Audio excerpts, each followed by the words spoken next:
Assalamualaikum warahmatullahi wabarakatuh. Waalaikumsalam. Alhamdulillahirabbil alamin. Assalatu wassalamu ala asyrofil anbiya'i wal mursalin wa ala alihi washabbihi ajma'in. Amma ba'du.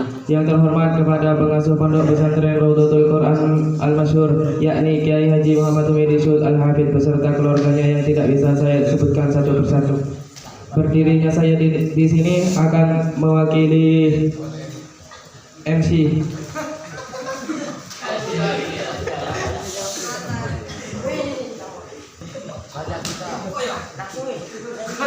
Saya akan buka acara malam hari ini dengan surat Al-Fatihah.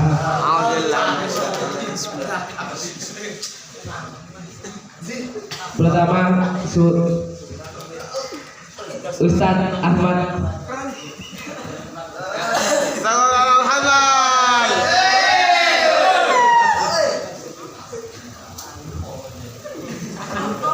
Assalamualaikum warahmatullahi wabarakatuh.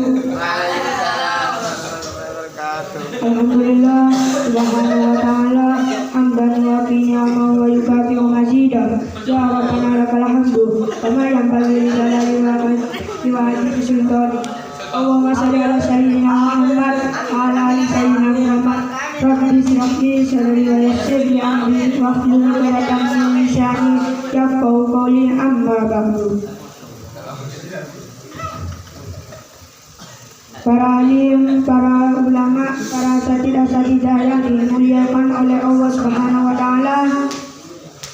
Wabil khusus kepada keluarga besar Ponpes Raudhatul Quran Al-Masyhur, yakni Al-Mukarram Kiai Haji Muhammad Humidi Syud Al-Hafidz, serta sekeluarga yang saya tidak bisa sebutkan satu persatu tanpa kurang rasa hormat saya. Pertama-tama marilah kita panjatkan puja dan puji syukur atas kehadiran Allah Subhanahu wa taala yang telah memberikan hidayahnya, maunannya, serta inayahnya, yang mana kita bisa berkumpul pada acara muhadarah pada malam hari ini dengan keadaan sehat walafiat. Alhamdulillah. Amin amin amin amin. Allahumma shalli ala sayyidina Muhammad. Salawat serta salam selalu tercurahkan kepada junjungan Nabi besar kita, Nabi Muhammad SAW, yang telah menuntun kita dari jalan gelap gulita menuju jalan terang benerang, yaitu ad-dinul Islam wal iman. Berdirinya saya di sini akan bermuhadarah tentang bentuk-bentuk jamaah.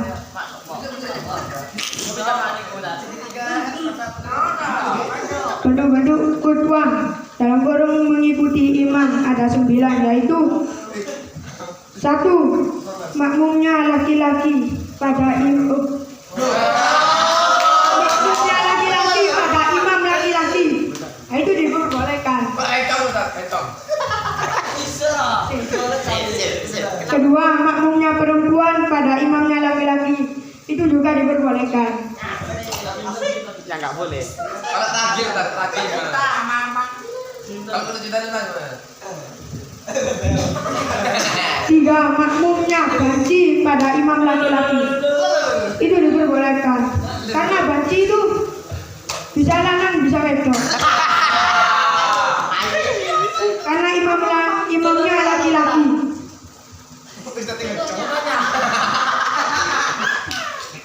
4. Makmumnya perempuan pada imam banci. Imamnya banci itu bisa lanang bisa wedok. Karena makmumnya itu perempuan.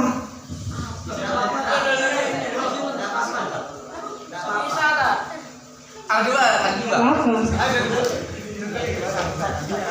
5. Makmumnya perempuan pada imam perempuan, itu juga diperbolehkan. Dan khutbah batal dalam 4 bentuk, yaitu 1. Makmumnya laki-laki pada imam perempuan, itu tidak boleh, tidak sah. Imamnya perempuan, makmumnya laki-laki.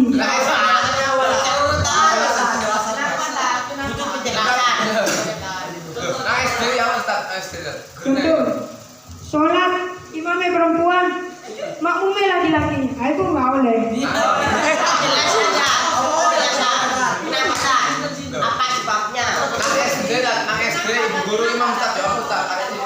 Oh, nggak tahu.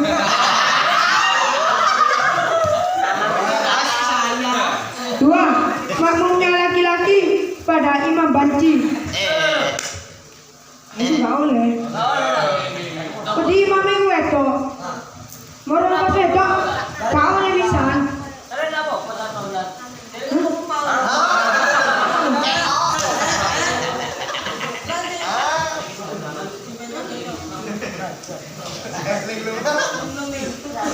Tiga, makmumnya banci pada imam perempuan. Tak boleh. Jadi makmumnya gue lanang, nggak betul. Bapak imamnya betul. Iya. Empat, makmumnya banci pada imam banci.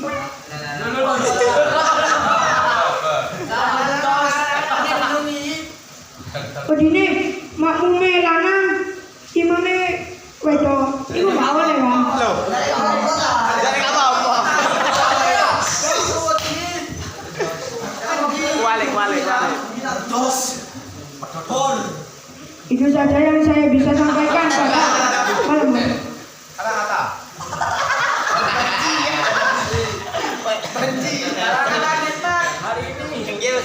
Sholatlah karena sholatlah sebelum engkau disolati.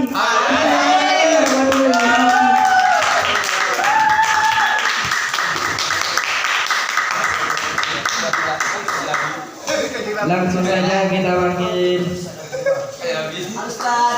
Al-Ustaz Muhammad Abdul Fikri.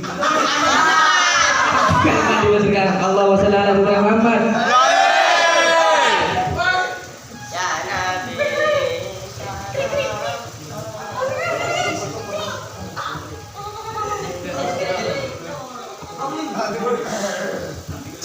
Assalamualaikum warahmatullahi wabarakatuh.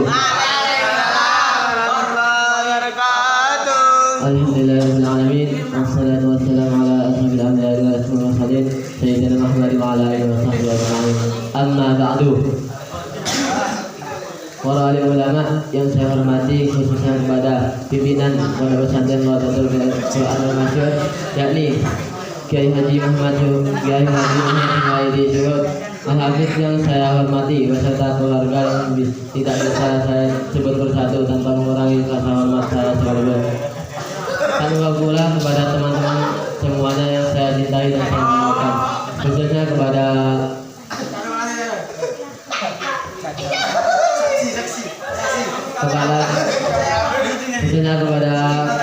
Cak Maulana, yakni kepada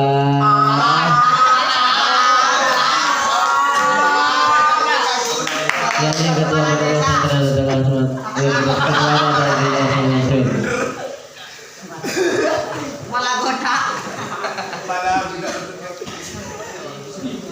Pertama-tama kita panjatkan puja dan puji syukur kita kepada kehadirat Allah Subhanahu wa taala yang mana beliau telah melimpahkan hidayahnya sehingga kita bisa berkumpul pada malam acara hari ini.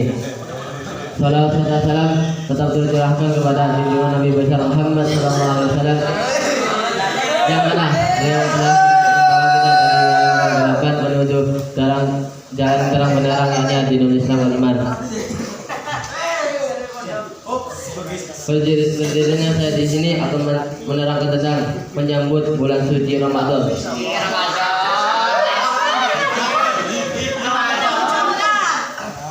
Arti Ramadan ialah artinya ridha Allah, mim artinya mahabbatullah, dot dilambung Allah, alif belas kasih Allah, nun nurullah. Nabi Muhammad bersabda, "Lau adina Allah samawati wal ardi an yatakallama laqad la busyra liman shoma Ramadan bil jannah." Andai kata Allah berizin kepada langit dan bumi untuk berbicara, niscaya ia akan berkata, sungguh bahagia orang yang berpuasa Ramadan dengan mendapat surga. Qala Nabi sallallahu alaihi wasallam, namun shaimun ibadatun wa sumutun tasbihun wa amaluhum ghaimun wa ta'amun maghfurun. Nabi bersabda, di dunia orang yang berpuasa dan ibadah, Diamnya dan adalah tasbih, amalnya dilipat gandakan, doanya dikabulkan dan dosanya diampuni. Faedah puasa ditinjau dari segi agama. Yang nomor 1, sebagai perwujudan rasa syukur atas nikmat Allah. 2, salah satu upaya mengajari dari diri bersifat amanah. 3, upaya menahan gejolak nafsu. 4, menimbulkan belas kasih kepada fuqara masakin sebab dengan menahan lapar dan haus akan terasa bagaimana orang fakir miskin merasakan penderitaan saat kelaparan. Bila ditinjau dari segi kesehatan, maka puasa dapat menyehatkan badan, menyembuhkan berbagai macam penyakit. Qala Nabi sallallahu alaihi wasallam, "Sumu tasbihu." Berpuasalah kalian semua, niscaya akan sehat. Qala Nabi sallallahu alaihi wasallam, "Al-ma'idatu la tadul hamiyatu ra'sud dawabi wal 'ati kullu badani ma'awatahu." Artinya, perut adalah sumber penyakit dan berbantang atau diet adalah obat. Berikanlah kepada setiap anggota badan apa yang sesuai dengan kebutuhan. Sekian dari saya. Bila ada kata salah, mohon maaf sebesar-besarnya.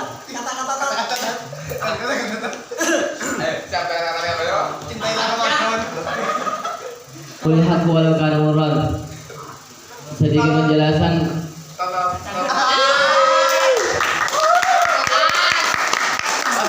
Kulihat walau kana murran. Katakanlah sebenarnya walaupun itu menyakitkan. Ya kan? Wassalamualaikum warahmatullahi wabarakatuh.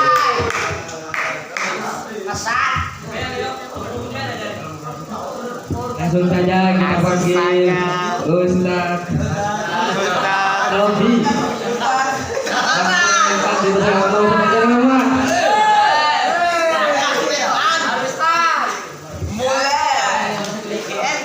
Assalamualaikum warahmatullahi wabarakatuh. Waalaikumsalam. Assalatu wassalamu ala asyrofil anbiya wal mursalin wa ala alihi wa sahbihi ajmain, amma ba'du. Yang saya hormati pengasuh Pondok Pesantren Aulatul Quran Al-Masyhur As-Syekh Al-Mukarram Kyai Muhammad Surut Al-Hafidz serta kawanan saya takdimi dan saya hormati.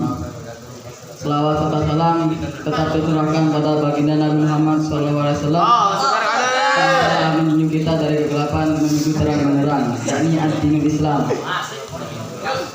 Dan di sini saya akan menerangkan tentang air yang dibuat bersih suci ada 7 macam. 1, air hujan.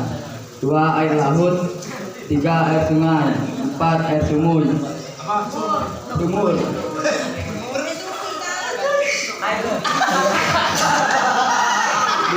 air sumber. 6, air salju. 7, air embun. Kemudian air itu digolongkan menjadi 4 bagian. 1, air suci.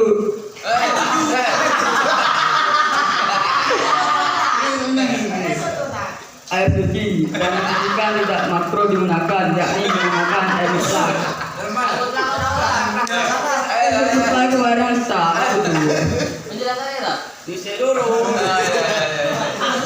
suci itu sah, apa tuh? Air suci dan airnya tidak berwarna dan airnya tidak mahal dan airnya tidak warna itu sah, apa tuh? Dan 2, suci dan mensucikan akan tetapi makruh digunakan, yakni dinamakan air musammas.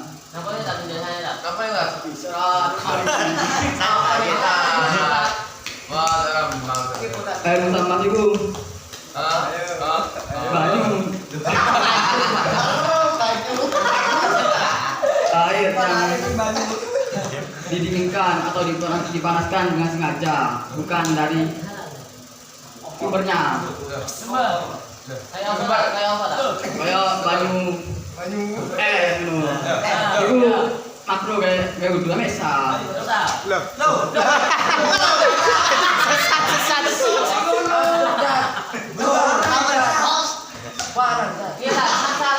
Tapi anu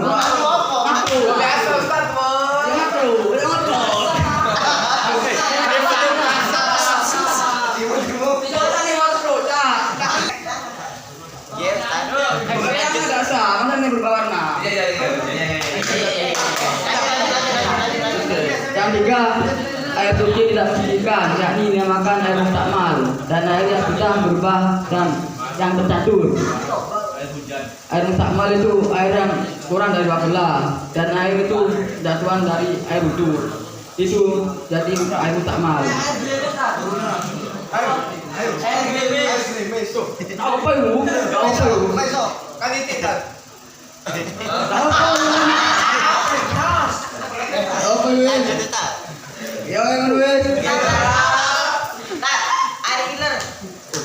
Oh, kau tak keri yo?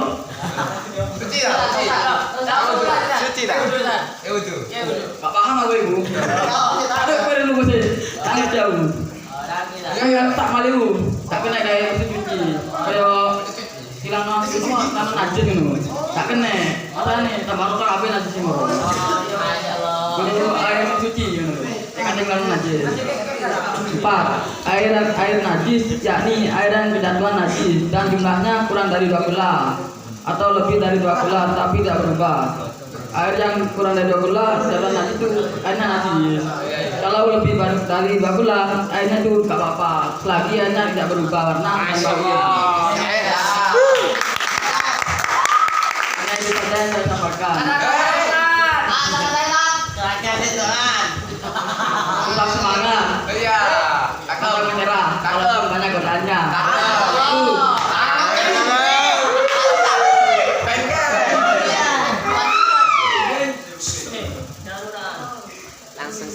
Langsung saja ya, karena Ustaz Robi tidak jelas.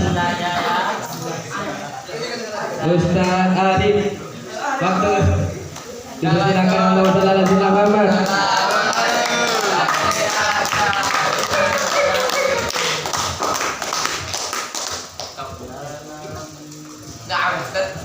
Assalamualaikum warahmatullahi wabarakatuh.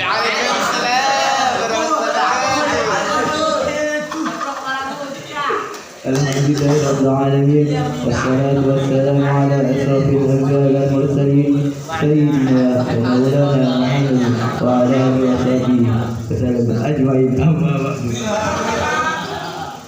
Yang terhormat kepada pimpinan Pondok Pesantren Laudatul Quran Al-Masyhur Kiai Haji Muhammad Humaydi Suhud beserta keluarga yang saya tidak bisa sebut satu persatu.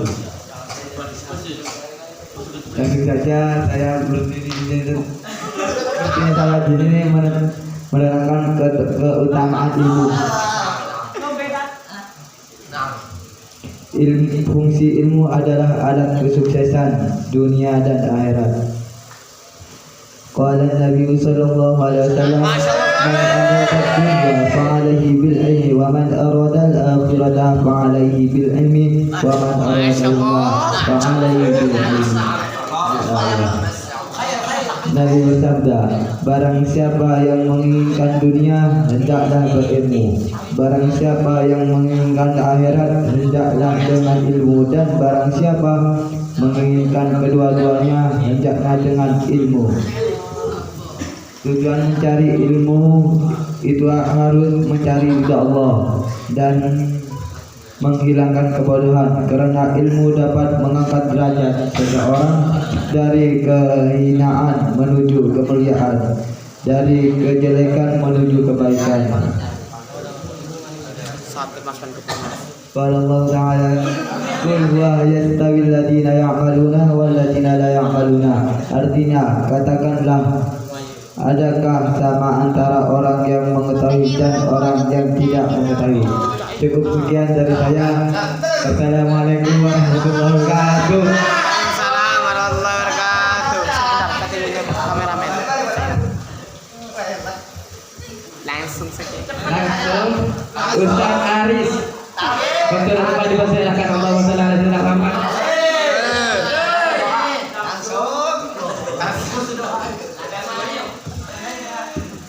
Assalamualaikum warahmatullahi wabarakatuh. Alhamdulillahirabbil alamin. Wassalatu wassalamu ala asyrofil mursalin Sayyidina Muhammadin. Yang saya hormati pengasuh Pondok Pesantren Laudatul Quran Al-Masyhur, yakni Kiai Haji Muhammad Humaydi Suhud Al-Hafiz, dan keluarga yang saya takwimi dan yang saya hormati. Berdirinya saya di sini, saya akan menerangkan tentang perkara yang membatalkan wudhu. Perkara yang batal wudhu itu satu, keluarnya sesuatu dari dua jalur. Contohnya. Contoh, cuci atau BAB. Dua, tidur yang tidak menakil, tidur yang mengkurap.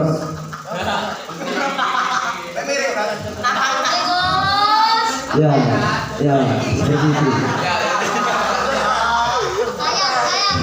Tiga, hilangnya akal sebab mabuk atau sakit. Contoh,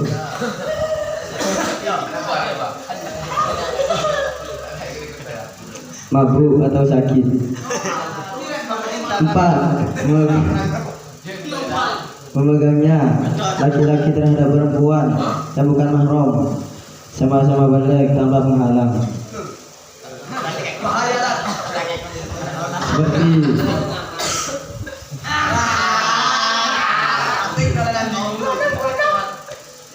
yaitu lima, memegang kemaluan anak Adam dengan terhadap tangan bagian dalam.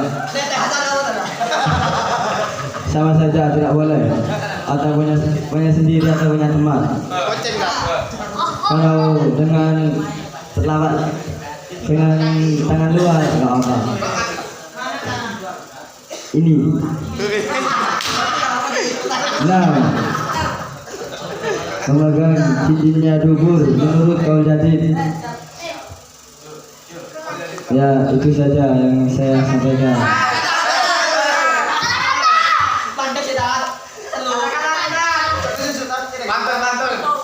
Tiada kata sedang doa. Wassalamualaikum.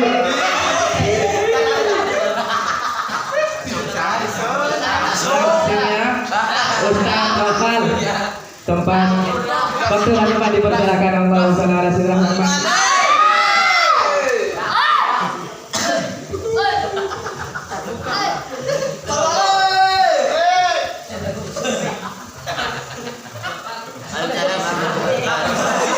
Assalamualaikum warahmatullahi wabarakatuh. Bismillahirrahmanirrahim. Alhamdulillah ala ihsanih wa syukru lahu ala taufiqih. Asyhadu an la ilaha illallah wahdahu la syarika lah ta'ziman li sya'ni wa asyhadu anna sayyidina Muhammadan hudda ila al-qalami sallallahu alaihi wa ala alihi wa sahbihi amma ba'du. Dan saya hormati para alim, para ustaz,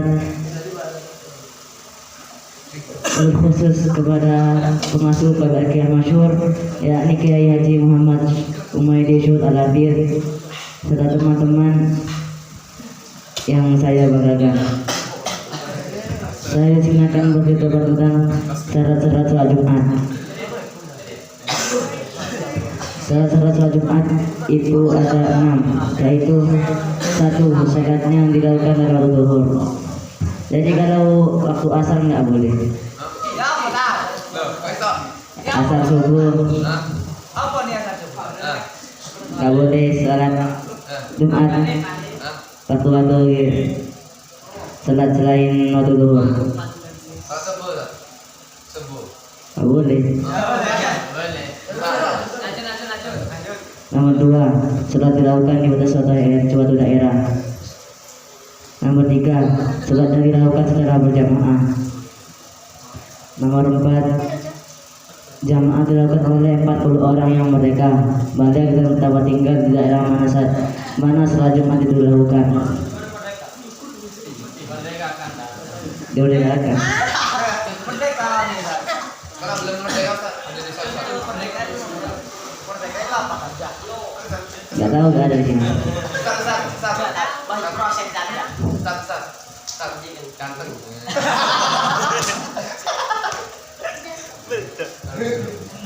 Nomor 4, tidak didahului atau dibarengi oleh sholat Jumat lain di daerah tersebut. Jadi kalau ada 2 sholat Jumat kayak di sini loh, Ya.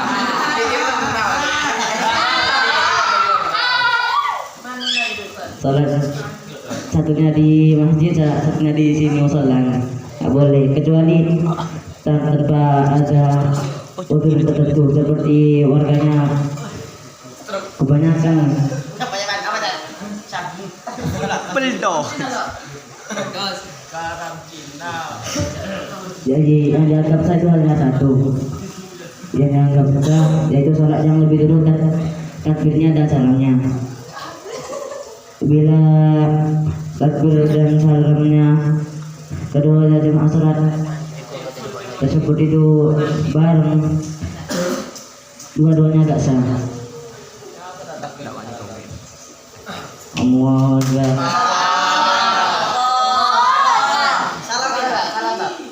Lagunya. Assalamualaikum. Waalaikumsalam warahmatullahi. Nomor 6 surat Jumat didahului ala dua khutbah. Sekian yang saya sampaikan. Tidak ada kata-kata. Wassalamualaikum warahmatullahi wabarakatuh. Langsung saja dijawab di Ustaz Muiz. Waktu yang depan dipersilakan. Allahumma shalli ala sayyidina Muhammad.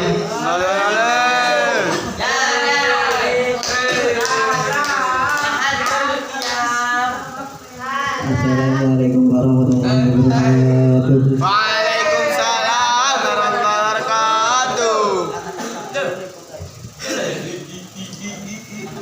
Alhamdulillah rabbil alamin. Assalatu wassalamu ala rasulillah.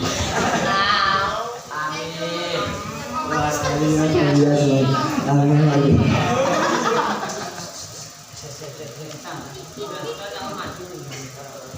Yang terhormat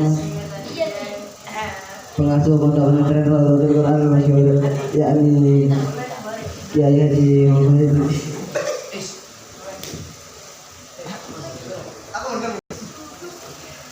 Yang terhormat pengasuh Pondok Pesantren Raudhatul Quran Masyhur, yakni Kiai Haji Humaydi Syuhud Al-Hafidz. Ya tak bisa saya sebutkan.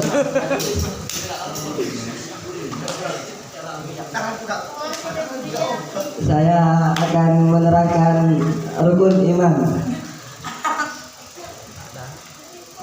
1. Iman kepada Allah.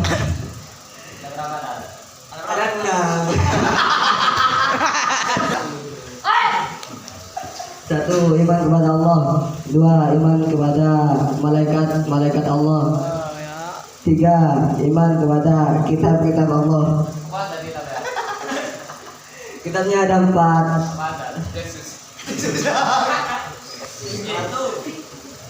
Al-Quran, Injil, Taurat, Zabur.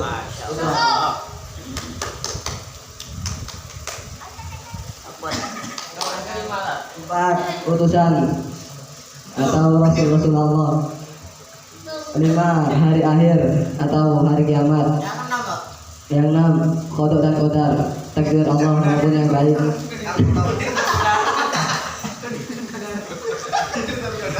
Yang baik maupun yang buruk. Cukup sekian dari saya.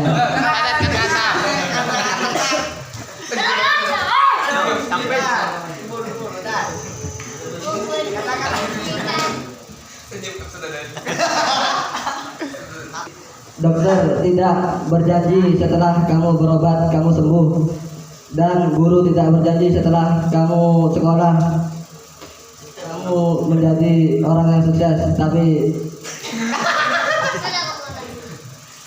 Allah berjanji kamu memperbaiki sholatmu maka Allah memperbaiki hidupmu. Sekian dari saya. Mohon maaf jika ada kata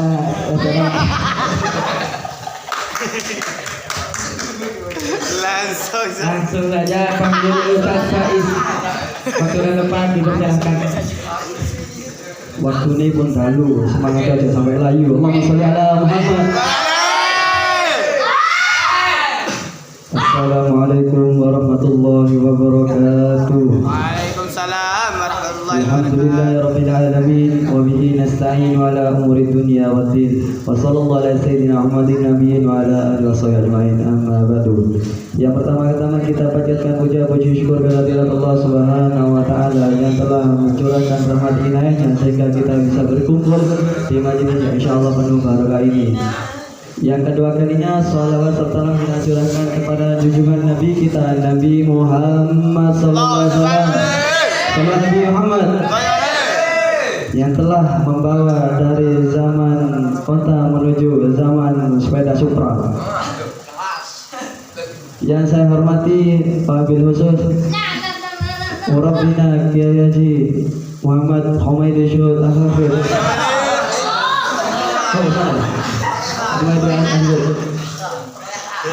Kiai Haji Muhammad Humaidi Syuhud Al-Hafidh. Semoga dilancarkan urusan baik-baiknya dan dipanjangkan umurnya. Dan yang saya cintai teman seperjuangan saya. Berikutnya saya di sini akan menerangkan tentang sabar. Sabar itu bukan seberapa lama kamu menunggu, tapi seberapa tenang kamu menghadapi setiap situasi yang kamu mengujimu. Pentingnya kesabaran dalam hidup. Dalam menjalani kehidupan masa tidak lepas dari cobaan, dari ujian Allah. Skenario-nya Allah yang sangat luar biasa. Hidup itu penuh cobaan, sama halnya seperti kamu lomba. Sama yang di lomba, sebesar apapun hadiahnya, maka akan sesulit apapun lombanya. Seperti teman kita yang kemarin ikut lomba tapi kalah. Itu cobaannya sangat besar itu. Harus sabar. Ujian Allah itu gak moro-moro. Satu, karena kebanyakan dosa hambanya kepada Allah. Dua, karena Allah mengangkat derajat kita. Tiga, karena kecintaan Allah pada hambanya. Allah Ta'ala wala nabluwannakum bisyai'in minal khawfi wal ju'i wa naqsin minal amwali wal anfusi al-ayat. Semuanya akan kami berikan cobaan kepada hamba kami dengan sedikit ketakutan dan kelaparan, kurang harta, jiwa dan buah-buahan, dan berikanlah berita gembira kepada orang-orang sabar. Adanya suatu ujian tersebut tidak lepas dari tiga faktor, karena kebanyakan dosa hamba kepada Allah. Kita sehari-hari itu pasti melakukan dosa. Nah, dalam mengurangi dosa itu Allah akan menguji kita, yaitu beliau akan memberikan cobaan kepada kita sehingga Allah akan mengampuni dosa-dosa kita. Dua, karena Allah mengangkat derajat kita. Dua, karena kecintaan Allah pada hambanya. Qala Nabi sallallahu alaihi wasallam, "Idza habballahu 'abdan ibtalahu lisama tadarruhu." Apabila Allah mencintai seorang hambanya, maka Allah akan memberikan cobaan kepada agar dia dengan tokohnya dengan merawat dia kepadanya. Sama halnya ada kisahnya Salahuddin Al-Ayyubi. Beliau sehari-hari itu panglima besar umat Islam. Salahuddin Al-Ayyubi, panglima terbesar pada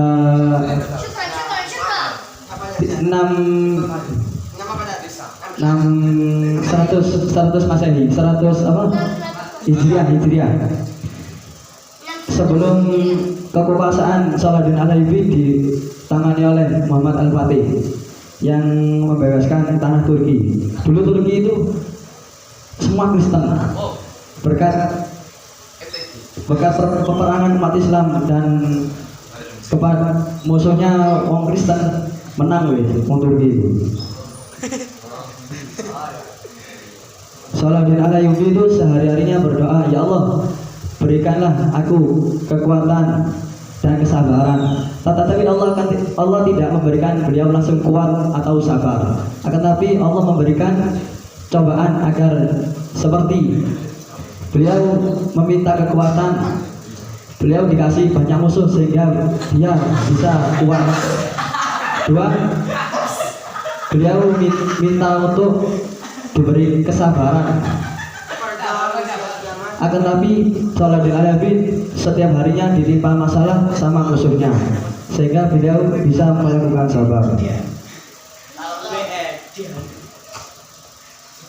Hidup itu layaknya langit. Kadang bisa cerah, layaknya harapan. Kadang bisa hitam pekat, layaknya kenyataan. Sekian dari saya. Apabila ada salah atau kata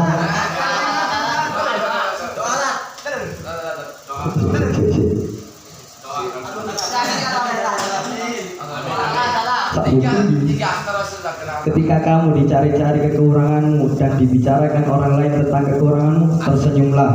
Kenapa? Kekuranganmu saja menarik, apalagi kelebihanmu. Allahumma sholli ala Muhammad. Assalamualaikum warahmatullahi wabarakatuh. Bismillahirrahmanirrahim. Alhamdulillahirabbil alamin. Allahumma zawju zawjatan salihatan jamiatan alimatan hafidhatal qur'anan ghaniyatan. Walhamdulillahirabbil alamin. Fatihah.